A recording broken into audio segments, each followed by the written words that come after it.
ਮੇਰੇ ਸੱਜਣੋ, ਬੇਲੀਓ ਤੇ ਬਜ਼ੁਰਗੋ, ਮੈਂ ਹਾਂ ਲੋਕ ਦਾਸਤਾਨ ਲਿਖਾਰੀ ਸ਼ਾਇਰ ਨਜ਼ੀਰ ਸੁਲਤਾਨੀ ਤੇ ਤੁਸੀਂ ਵੇਖ ਰਹੇ ਹੋ GS ਸਟੂਡੀਓ।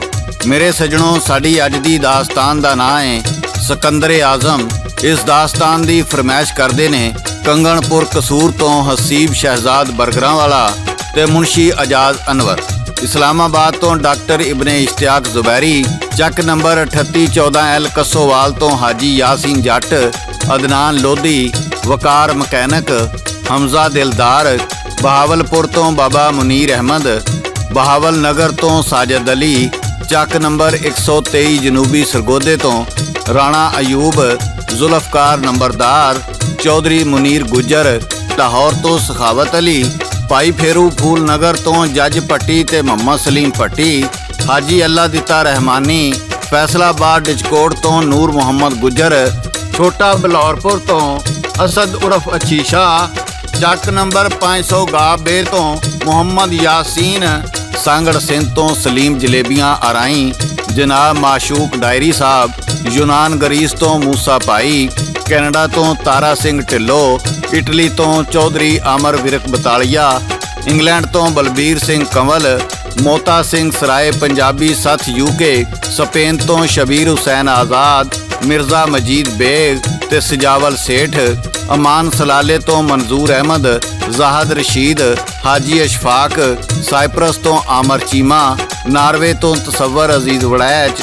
ਚੜ੍ਹਦੇ ਪੰਜਾਬ ਤੋਂ ਡਾਕਟਰ ਨਿਰਮਲ ਸਿੰਘ ਪੰਜਾਬੀ ਸੱਥ ਲਾਂਬੜਾ। ਭੁਪਿੰਦਰ ਸਿੰਘ। ਬਿੱਟੂ ਲਹਿਰੀ। ਕੈਲਾਸ਼ ਬਹਾਦਰ। ਪੈਂਟਾ ਫਾਜ਼ਿਲਕਾ। ਰਮੇਸ਼ ਦੀਵਾਨਾ। ਸਰਸਾ ਰਾਣੀਆਂ ਤੋਂ ਕੇਵਲ ਸਾਮਾ। ਭਜਨ ਲਾਲ। ਰਾਜਸਥਾਨ ਤੋਂ ਗੁਰਦਿਆਲ ਸਿੰਘ ਇਨਸਾਨ। ਬਠਿੰਡੇ ਤੋਂ ਦਲੀਪ ਸਿੰਘ। ਚੰਡੀਗੜ੍ਹ ਤੋਂ ਹਰਵਿੰਦਰ ਸਿੰਘ। ਹਰਿਆਣਾ ਇੰਡੀਆ ਤੋਂ ਜਗਜੀਤ ਸਿੰਘ। ਤੇ ਮੇਰੇ ਸੱਜਣੋ, ਹੁਣ ਆਉਂਦੇ ਹਾਂ ਅਸੀਂ ਆਪਣੀ ਅੱਜ ਦੀ ਦਾਸਤਾਨ ਵੱਲੇ। ਸਿਕੰਦਰ ਆਜ਼ਮ ਦੇ ਬਾਰੇ ਤੁਸੀਂ ਬਹੁਤ ਸੁਣਿਆ ਹੋਵੇਗਾ, ਜਿਨੇ ਸਾਰੀ ਦੁਨੀਆ ਤੇ ਹਕੂਮਤ ਕੀਤੀ। ਬਾਦਸ਼ਾਹਾਂ ਦੇ ਸ਼ੌਕ ਵੀ ਵੱਖਰੇ ਹੁੰਦੇ ਨੇ। ਉਹ ਕਿਸੇ ਵੀ ਸ਼ੈ ਦਾ ਇਰਾਦਾ ਕਰ ਲੈਣ, ਉਹਨੂੰ ਪੂਰਾ ਕਰਨ ਟੁਰ ਪੈਂਦੇ ਨੇ। ਇੰਜ ਹੀ ਸਿਕੰਦਰ ਨੇ ਇੱਕ ਵਾਰੀ ਇਰਾਦਾ ਕੀਤਾ ਭਈ ਕਿਉਂ ਨਾ ਸਮੁੰਦਰ ਦਾ ਦੂਜਾ ਕਿਨਾਰਾ ਮਾਲੂਮ ਕੀਤਾ ਜਾਏ। ਇਹਦੇ ਬਾਰੇ ਕਈ ਲਿਖਾਰੀਆਂ ਨੇ ਆਪਣੇ ਆਪਣੇ ਤਰੀਕੇ ਨਾਲ ਲਿਖਿਆ ਹੈ। ਭਈ ਸਿਕੰਦਰ ਨੇ ਆਪਣੇ ਚਾਰੇ ਵਜ਼ੀਰ ਬੁਲਾਏ ਤੇ ਆਪਣਾ ਇਰਾਦਾ ਜ਼ਾਹਿਰ ਕੀਤਾ। ਪਹਿਲਾ ਵਜ਼ੀਰ ਆਖਣ ਲੱਗਾ, ਹਜ਼ੂਰ, ਇਹ ਬੜਾ ਮੁਸ਼ਕਲ ਕੰਮ ਹੈ, ਇਸ ਸਫ਼ਰ ਤੇ ਜਾਣਾ ਕਿਸੇ ਖਤਰੇ ਤੋਂ ਖਾਲੀ ਨਹੀਂ। ਦੂਜਾ ਕਹਿਣ ਲੱਗਾ, ਹਜ਼ੂਰ, ਕੁਦਰਤ ਦੇ ਇਸ ਰਾਜ਼ ਨੂੰ ਅੱਜ ਤਾਈਂ ਕੋਈ ਵੀ ਨਹੀਂ ਜਾਣ ਸਕਿਆ, ਲਿਹਾਜ਼ਾ ਇਸ ਸਫ਼ਰ ਤੇ ਨਹੀਂ ਜਾਣਾ ਚਾਹੀਦਾ। ਤੀਜੇ ਨੇ ਵੀ ਕੁਝ ਇੰਜ ਦਾ ਹੀ ਮਸ਼ਵਰਾ ਦਿੱਤਾ। ਚੌਥਾ ਕਹਿਣ ਲੱਗਾ, ਜੇ ਇਰਾਦਾ ਮਜ਼ਬੂਤ ਹੋਵੇ, ਇਹਨੂੰ ਪੂਰਾ ਕਰਨ ਦੀ ਹਿੰਮਤ ਹੋਵੇ ਤੇ ਈਮਾਨ ਪੱਕਾ ਹੋਵੇ ਤੇ ਇਨਸਾਨ ਕੁਝ ਵੀ ਕਰ ਸਕਦਾ ਹੈ। ਸਿਕੰਦਰ ਬਾਦਸ਼ਾਹ ਨੇ ਚਾਰਾਂ ਵਜ਼ੀਰਾਂ ਨੂੰ ਹੁਕਮ ਦਿੱਤਾ ਭਈ ਸਫ਼ਰ ਤੇ ਜਾਣ ਵਾਸਤੇ ਜਹਾਜ਼ ਤਿਆਰ ਕੀਤਾ ਜਾਏ। ਉਹ ਕਿਵੇਂ ਜਹਾਜ਼ ਤਿਆਰ ਕਰਕੇ ਸਫ਼ਰ ਤੇ ਜਾਂਦੇ ਨੇ, ਇਹ ਤੁਹਾਨੂੰ ਗਾ ਕੇ ਸੁਣਾ ਰਹੇ ਨੇ ਸਾਦਕ ਪੱਟੀ ਬਾਗਮੋੜ ਵਾਲੇ। ਰਿਕਾਰਡ ਕਰਦੇ ਨੇ ਲਾਲਾ ਜੀ ਤੇ ਲਿਖਦੇ ਨੇ ਸ਼ਾਇਰ ਨਜ਼ੀਰ ਸੁਲਤਾਨੀ। ਕਹਿਣ ਲੱਗਾ ਸਿਕੰਦਰ, ਉੱਥੇ ਕਰੋ ਜਹਾਜ਼ ਤਿਆਰ, ਆਪਣੇ ਆਪਣੇ ਕੰਮ ਨੂੰ ਲੱਗੇ ਉਹ ਵਜ਼ੀਰ ਦੀ ਚਾਰ। 6 ਮਹੀਨੇ ਖਾਣ ਪੀਣ ਦਾ ਲੈ ਲਿਆ ਨਾਲ ਸਮਾਨ। ਸਿਕੰਦਰ ਦਾ ਮਜ਼ਬੂਤ ਇਰਾਦਾ, ਹਿੰਮਤ ਤੇ ਈਮਾਨ। 3 ਲੱਖ ਦੀ ਫੌਜ ਵੀ ਹੋਈ ਨਾਲ ਉਹਦੇ ਤਿਆਰ। ਵਿੱਚ ਉਹਨਾਂ ਨੇ ਰੱਖ ਲੈ ਜੀ ਆਪਣੇ ਨਾਲ ਤਿਆਰ। ਜਹਾਜ਼ ਸਫ਼ਰ ਨੂੰ ਤੁਰਿਆ ਜਿਸ ਦਮ ਸੂਰਜ ਉੱਗ ਪਿਆ। ਇੰਜ ਸਿਕੰਦਰ ਵਿੱਚ ਸਮੁੰਦਰ ਸਫ਼ਰ ਨੂੰ ਹੋ ਗਿਆ।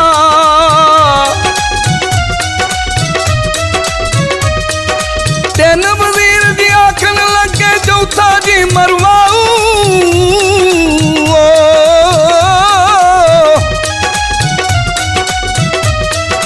ਤਿੰਨ ਵਜ਼ੀਰ ਜੀ ਆਖਣ ਲੱਗੇ, ਚੌਥਾ ਜੀ ਮਰਵਾਊ।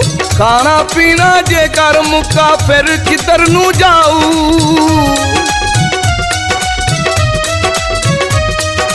3 ਮਹੀਨੇ ਗੁਜ਼ਰੇ ਜਿਸ ਦਮ ਸਿਕੰਦਰ ਉੱਥੇ ਕਹਿੰਦਾ, ਨਾ ਜਾਣੇ ਅਜੇ ਹੋਰ ਸਫ਼ਰ ਕਿੰਨਾ ਕੁ ਰਹਿੰਦਾ।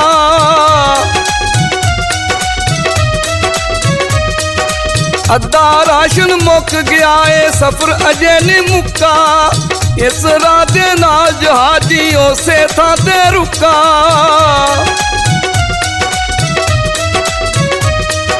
ਤਿੰਨ ਵਜ਼ੀਰ ਜੀ ਆਖਣ ਲੱਗੇ ਮੁੜ ਜਾਣਾ ਏ ਚੰਗਾ ਚੌਥੇ ਨੇ ਜੀ ਐਵੇਂ ਪਾਇਆ ਸਫ਼ਰ ਦਾ ਪੈੜਾ ਪੰਗਾ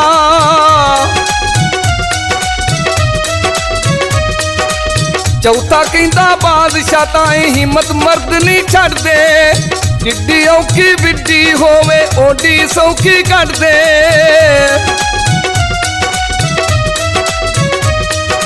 ਮਾਨ ਕਰੋ ਮਜ਼ਬੂਤ ਜੇ ਆਪਣਾ ਹਿੰਮਤ ਨਾਲ ਦਲੇਰੀ ਫੇਰ ਹੀ ਸਾਬਤ ਹੋਵੇਗੀ ਇਹ ਬਾਤ ਸਿਕੰਦਰ ਮੇਰੀ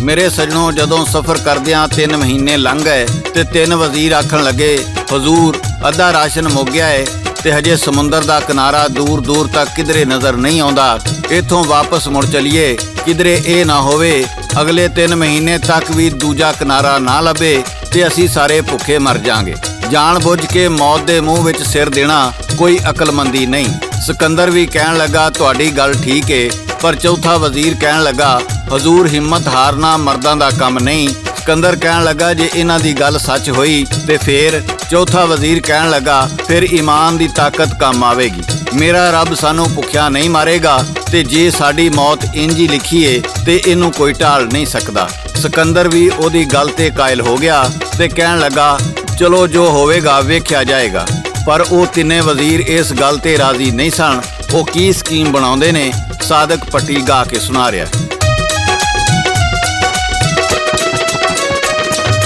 ਤਿੰਨ ਵਜ਼ੀਰ ਦੀ ਆਖਣ ਲੱਗੇ ਚੌਥਾ ਮਾਰ ਮਕਾਈਏ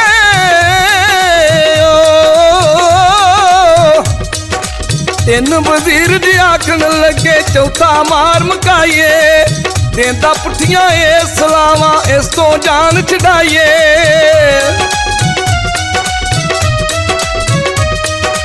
ਨਹੀਂ ਤਾਂ ਮਾਰ ਦਊਗਾ ਸਾਨੂੰ ਇਹਨੂੰ ਯਾਦ ਪਾਈਏ ਰਾਤ ਹੋਵੇ ਤੇ ਇਹਨੂੰ ਸਾਰੇ ਪਾਣੀ ਵਿੱਚ ਵਗਾਈਏ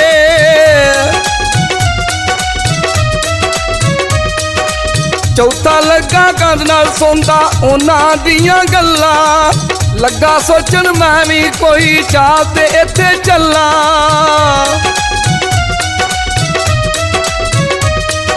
ਲਿਖਿਆ ਖਤ ਜੀ ਉਹਨੇ ਉੱਥੇ ਕੀ ਤਹਿਰੀਰ ਕਰੇਂਦਾ ਮੇਰੇ ਦੁਸ਼ਮਣ ਮਾਰ ਛੱਡੇ ਸਨ ਮੈਨੂੰ ਕੌਣ ਬਚੇਂਦਾ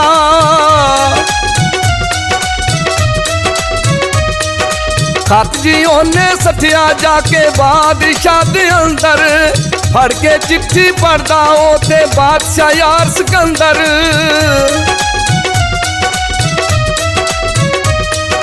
ਫੇਸ ਬਦਲ ਕੇ ਮਲਾਵਾ ਵਾਲਾ ਬਾਦਸ਼ਾਹ ਜਾ ਕੇ ਲੁਕਾ ਲੈ ਗਏ ਬਨ ਕੇ ਜੱਜ ਵਜ਼ੀਰ ਦੀ ਬਾਦਸ਼ਾਹ ਉੱਥੇ ਟੁੱਕਾ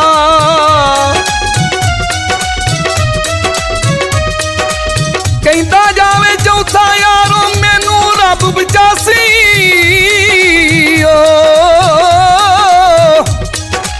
ਕਹਿੰਦਾ ਜਾਵੇ ਚੌਥਾ ਯਾਰੋ ਮੈਨੂੰ ਰੱਬ ਬਚਾਸੀ ਜੇ ਮੈਂ ਡੁੱਬਾ ਵਿੱਚ ਸਮੁੰਦਰ ਮੌਲਾ ਬੰਨੇ ਲਾਸੀ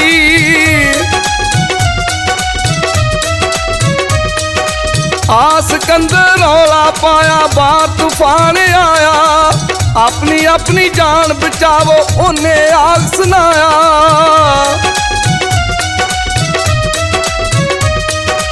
ਤਿੰਨੇ ਉਹ ਘਬਰਾ ਗਏ ਉੱਥੇ ਲੱਗੇ ਬਾਹਰ ਨੂੰ ਵੇਖਣ ਕੋਈ ਬੰਦਿਆਂ ਨਾਲ ਜੀ ਹੁੰਦਾ ਲਿਖਿਆ ਹੋਵੇ ਲੇਖਣ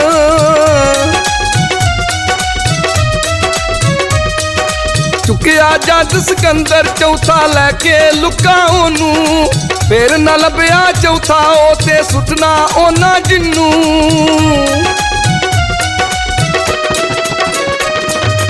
ਮੇਰੇ ਸਜਣੋ ਚੌਥੇ ਵਜ਼ੀਰ ਦਾ ਤਕਵਾ ਸੀ ਭਈ ਰੱਬ ਸਾਨੂੰ ਬਚਾ ਲਵੇਗਾ ਤੇ ਉਹ ਬਚ ਗਿਆ ਸਵੇਰੇ ਸਿਕੰਦਰ ਨੇ ਚਾਰੇ ਵਜ਼ੀਰ ਕੋਲ ਬੁਲਾ ਲਏ ਤੇ ਤਿੰਨਾਂ ਨੂੰ ਪੁੱਛਿਆ ਤੁਸੀਂ ਚੌਥੇ ਨੂੰ ਰਾਤੀ ਸੁੱਟਣ ਲੱਗੇ ਸੋ ਸਮੁੰਦਰ ਵਿੱਚ ਤੇ ਇਹਨੂੰ ਮਾਰਨ ਲੱਗੇ ਸੋ ਪਰ ਇਹਨੇ ਕੀ ਕਿਹਾ ਸੀ ਜ਼ਰਾ ਤੁਸੀਂ ਦੱਸੋ ਖਾਂ ਤਿੰਨੇ ਪਰੇਸ਼ਾਨ ਹੋ ਗਏ ਤੇ ਸੋਚਣ ਲੱਗੇ ਬਾਦਸ਼ਾਹ ਨੂੰ ਕਿਵੇਂ ਪਤਾ ਲੱਗਾ ਭਈ ਅਸੀਂ ਇਹਨੂੰ ਸਮੁੰਦਰ ਵਿੱਚ ਸੁੱਟਣ ਲੱਗੇ ਸਾਂ ਤੇ ਹੁਣ ਪਤਾ ਨਹੀਂ ਬਾਦਸ਼ਾਹ ਸਾਡੇ ਨਾਲ ਕੀ ਕਰੇਗਾ। ਕਹਿਣ ਲੱਗੇ ਬਾਦਸ਼ਾਹ ਜੇ ਜਾਨ ਦੀ ਅਮਾਨ ਪਾਈਏ ਤੇ ਫੇਰ ਹੀ ਅਰਜ਼ ਕਰੀਏ। ਸਿਕੰਦਰ ਕਹਿਣ ਲੱਗਾ ਤੁਹਾਨੂੰ ਜਾਨ ਦੀ ਅਮਾਨ ਦਿੱਤੀ ਪਰ ਤੁਸੀਂ ਦੱਸੋ ਇਹ ਕੀ ਕਹਿੰਦਾ ਸੀ? ਉਹ ਕਹਿਣ ਲੱਗੇ ਇਹ ਕਹਿੰਦਾ ਸੀ ਮੇਰਾ ਈਮਾਨ ਪੱਕਾ ਏ, ਮੈਨੂੰ ਰੱਬ ਬਚਾ ਲਵੇਗਾ। ਪਰ ਬਾਦਸ਼ਾਹ ਸਲਾਮਤ ਤੁਹਾਨੂੰ ਕਿਵੇਂ ਪਤਾ ਲੱਗਾ ਭਈ ਅਸੀਂ ਇਹਨੂੰ ਸੁੱਟਣ ਲੈ ਗਏ ਸਾਂ? ਚੌਥਾ ਵਜ਼ੀਰ ਬੋਲਿਆ ਜਦੋਂ ਤੁਸੀਂ ਮੈਨੂੰ ਮਾਰਨ ਦੀ ਸਲਾਹ ਕਰ ਰਹੇ ਸੋ ਮੈਂ ਕੰਧ ਨਾਲ ਲੱਗ ਕੇ ਤੁਹਾਡੀਆਂ ਗੱਲਾਂ ਸੁਣ ਲਈਆਂ ਸਨ ਤੇ ਰੁਕਾ ਲਿਖ ਕੇ ਬਾਦਸ਼ਾਹ ਦੇ ਕਮਰੇ ਵਿੱਚ ਸੁੱਟ ਦਿੱਤਾ ਸੀ। ਸਿਕੰਦਰ ਕਹਿਣ ਲੱਗਾ ਉਹ ਮਲਾਹ ਦੇ ਰੂਪ ਵਿੱਚ ਮੈਂ ਹੀ ਸਾਂ ਤੇ ਮੈਂ ਹੀ ਉਥੋਂ ਇਹਨੂੰ ਚੁੱਕ ਕੇ ਲੈ ਗਿਆ ਸਾਂ। ਇਹਦਾ ਤਕਵਾ ਰੱਬ ਤੇ ਸੀ, ਉਹਨੇ ਮੈਨੂੰ ਵਸੀਲਾ ਬਣਾਇਆ ਤੇ ਇਹਦਾ ਤਕਵਾ ਸੱਚ ਹੋ ਗਿਆ। ਇਸ ਤੋਂ ਅੱਗੇ ਦੀ ਦਾਸਤਾਨ ਸਾਦਿਕ ਭੱਟੀ ਗਾ ਕੇ ਸੁਣਾ ਰਹੇ। ਕੀਤਾ ਉਹਨੇ ਮਾਫ ਤਿੰਨਾਂ ਨੂੰ ਜਹਾਜ਼ ਟੁਰਿਆ ਅੱਗੇ,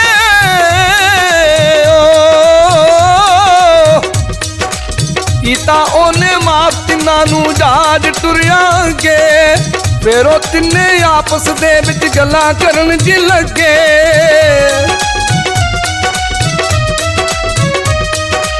ਉਨੀ ਬਚਦੇ ਮੌਤ ਦੇ ਕੋਲੋਂ ਹੁਣ ਤੇ ਪੱਕੇ ਮਰਨਾ, ਜੋ ਕੁਝ ਹੋਣਾ ਸਾਡੇ ਨਾਲ ਜੀ ਉਹੀ ਮੌਤ ਨੇ ਕਰਨਾ।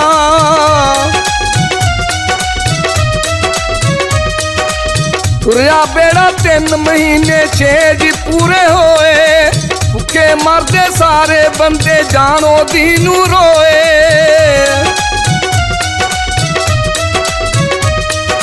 ਦੂਰ ਕਿਨਾਰਾ ਕਿਧਰੇ ਨਾਈ ਨਾ ਉਹ ਨਜ਼ਰੀ ਆਵੇ, 10 ਵਜ਼ੀਰਾਂ ਹੁਣ ਕੀ ਕਰੀਏ ਬਾਦਸ਼ਾਹ ਆਖ ਸੁਣਾਵੇ।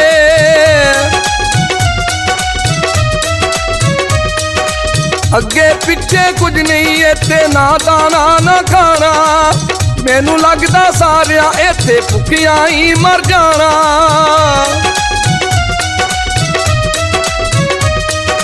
ਮੌਤ ਜੇ ਸਾਡੀ ਇੰਜ ਲਿਖੀ ਏ ਇੰਜ ਹੀ ਮਰਾਂਗੇ ਸਾਰੇ, ਝੂਠਾ ਤੇਰਾ ਤਕਵਾ ਸੀ ਤੇ ਝੂਠੇ ਤੇਰੇ ਲਾਰੇ।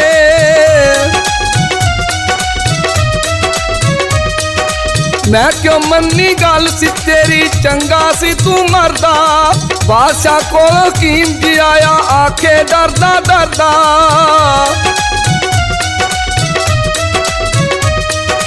ਘੰਟਾ ਇੱਕ ਜੀ ਕੱਢਣਗੇ ਲੋਕੀ ਫੇਰ ਮਰਨਗੇ ਸਾਰੇ। ਕਹਿ ਵਜ਼ੀਰ ਜੀ ਚੌਥਾ ਉੱਥੇ ਰੱਬੇ ਸਾਧ ਹਮਾਰੇ।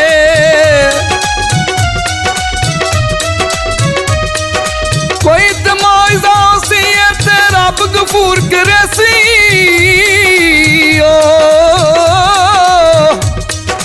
ਕੋਈ ਤਮਾਇਜ਼ਾ ਸੀ ਇੱਥੇ ਰੱਬ ਗਫੂਰ ਕਰੇ ਸੀ। ਉਹਦੀ ਕੁਦਰਤ ਸਾਰੇ ਵੇਖੋ ਕੋਈ ਨਾ ਯਾਰ ਮਰੇ ਸੀ। ਮਾਂ ਯਕੀਨ ਪੱਕਾ ਮੇਰਾ ਹਿੰਮਤ ਨਹੀਂ ਮੈਂ ਹਾਰੀ, ਲੱਗਾ ਵੇਖਣ ਬਾਦਸ਼ਾਹ ਉੱਤੇ ਖੋਲ ਕਮਰੇ ਦੀ ਬਾਰੀ। ਮੱਛੀ ਇੱਕ ਪਿਕੈਂਦੀ ਉਹਨੂੰ ਇਹ ਵਜ਼ੀਰੇ ਸੱਚਾ, ਨਹੀਂ ਇਰਾਦਾ ਮਾੜਾ ਇਹਦਾ ਮਾਨ ਸੀ ਪੱਕਾ।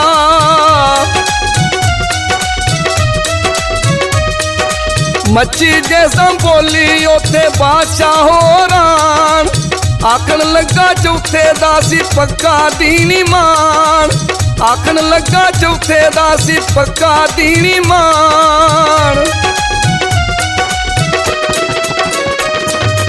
ਮੇਰੇ ਸੱਜਣੋਂ ਸਿਕੰਦਰ ਮੱਛੀ ਨੂੰ ਬੋਲਦੀ ਵੇਖ ਕੇ ਬੜਾ ਹੈਰਾਨ ਹੋਇਆ ਤੇ ਪੁੱਛਣ ਲੱਗਾ ਤੂੰ ਦੱਸ ਮੱਛੀਏ ਸਮੁੰਦਰ ਦਾ ਕਿਨਾਰਾ ਕਿੰਨੀ ਦੂਰ ਏ? ਉਹ ਕਹਿਣ ਲੱਗੀ ਇਹ ਤੇ ਮੈਨੂੰ ਵੀ ਨਹੀਂ ਪਤਾ, ਪਰ ਤੇਰਾ ਇਹ ਬੇੜਾ 6 ਮਹੀਨੇ ਤੋਂ ਮੇਰੀ ਕੰਢ ਤੇ ਚੱਲਦਾ ਆ ਰਿਹਾ ਸੀ। ਮੇਰੀ ਪੂਛਲ ਤੋਂ ਸ਼ੁਰੂ ਹੋਇਆ ਤੇ ਹਜੇ ਸਿਰ ਤੱਕ ਹੀ ਅਪੜਿਆ ਏ।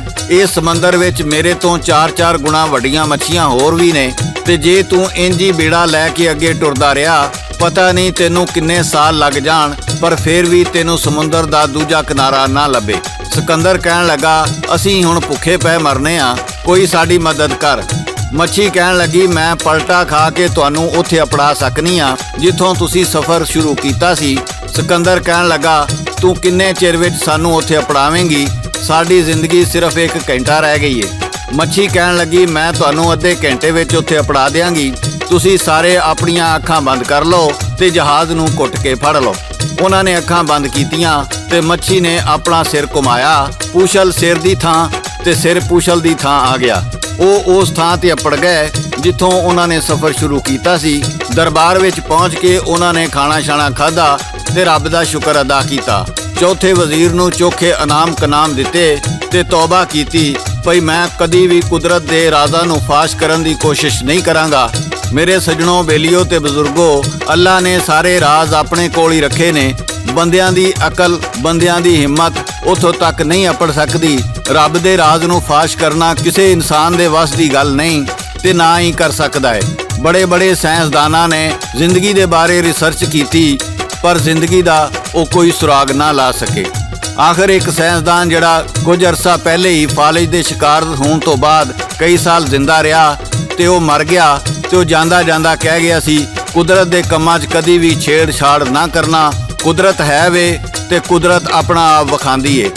ਮੇਰੇ ਸੱਜਣੋ, ਬੇਲੀਓ ਤੇ ਬਜ਼ੁਰਗੋ, ਸਭ ਕੁਝ ਕੁਦਰਤ ਦੇ ਇਖਤਿਆਰ ਵਿੱਚ ਏ। ਬੰਦਾ ਤੇ ਬੇਇਖਤਿਆਰ ਏ। ਐਵੇਂ ਦੀਆਂ ਸੋਚਾਂ ਲੈ ਕੇ ਤੇ ਇਨਸਾਨ ਆਪਣੇ ਆਪ ਨੂੰ ਗੁਨਾਹਗਾਰ ਕਰਦਾ ਏ। ਰੱਬ ਦੇ ਰਾਜ਼ ਨਾ ਕਿਸੇ ਪਾਏ ਨੇ ਤੇ ਨਾ ਕੋਈ ਪਾ ਸਕਦਾ ਏ। ਸਾਨੂੰ ਚਾਹੀਦਾ ਹੈ ਕਿ ਰੱਬ ਦੀਆਂ ਨੇਮਤਾਂ ਦਾ ਸ਼ੁਕਰ ਅਦਾ ਕਰੀਏ। ਮੇਰੇ ਸੱਜਣੋ, ਇਹਦੇ ਨਾਲ ਹੀ GS ਸਟੂਡੀਓ ਵੱਲੋਂ ਸ਼ਾਇਰ ਨਜ਼ੀਰ ਸੁਲਤਾਨੀ, ਰਿਕਾਰਡਿਸਟ ਲਾਲਾ ਜੀ ਤੇ ਲੋਕ ਦਾਸਤਾਨਾਂ ਦੇ ਬਾਦਸ਼ਾਹ ਸਾਦਕ ਭੱਟੀ ਬਾਗ ਮੋੜ ਵਾਲੇ ਨੂੰ ਇਜਾਜ਼ਤ ਦਿਓ। ਅਸੀਂ ਫਿਰ ਕਿਸੇ ਨਵੀਂ ਦਾਸਤਾਨ ਨਾਲ ਦੁਬਾਰਾ ਹਾਜ਼ਰ ਹੋਵਾਂਗੇ। ਉਦੋਂ ਤੱਕ ਰੱਬ ਰਾਖਾ, ਰੱਬ ਰਾਖਾ, ਰੱਬ ਰਾਖਾ।